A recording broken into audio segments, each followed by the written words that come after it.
যতগুলো সোর্স আছে ওটা মে জুন দিকে ড্রাই। বুধবার সকালে জেলা শাসকের দপ্তরে অসম্পূর্ণ কাজ নিয়ে পিএইচির সমস্ত ইঞ্জিনিয়ার, আসানসোল পৌর নিগমের ইঞ্জিনিয়ার ও আধিকারিকদের নিয়ে এক বিশেষ বৈঠক করা হয়।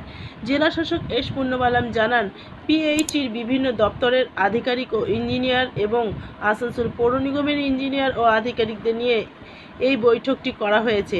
মূলত যেসব কাজ অসম্পূর্ণভাবে রয়েছে সেসব কাজ অবিলম্বে শেষ করতে হবে। গরমে পানীয় জলের সমস্যা যাতে না হয় সেদিকে নজর রেখে অসম্পূর্ণ কাজগুলি শেষ করতে হবে। তাছাড়া জামুরিয়া ও কুলটি থানার কাজগুলো আগামী বছর জানুয়ারি মাসের মধ্যে শেষ করে দেবার প্রতিশ্রুতি দিয়েছে, তবে তাদের কাজের ওপর নজরদারি করা হবে।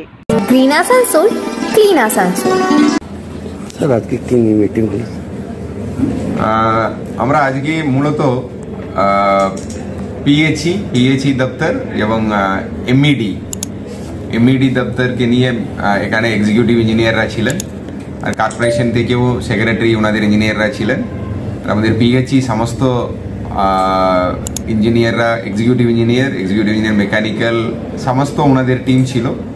মূলত আজকে একটা রিভিউ করলাম আমরা, যেটা শেষের দিকে যেগুলো স্কিম আছে, যেটা অল্প কাজ করলে 10-15 দিনের মধ্যে শেষ হয়ে যাবে, ওগুলোর উপরে আমরা গুরুত্ব দিতে বলেছি। যেহেতু আমাদের গরমকাল চলে এসছে, সামার এপ্রিল চলে এসছে, সো আমরা ওনাদেরকে ইনস্ট্রাকশন দিয়েছি যেগুলো 90% হয়ে গেছে, অল্পটুকু কাজ বাকি আছে, ওগুলোকে দ্রুতভাবে শেষ করে জল পৌঁছে দিতে হবে। এরকম স্কিম ধরে ধরে রিভিউ করা হলো।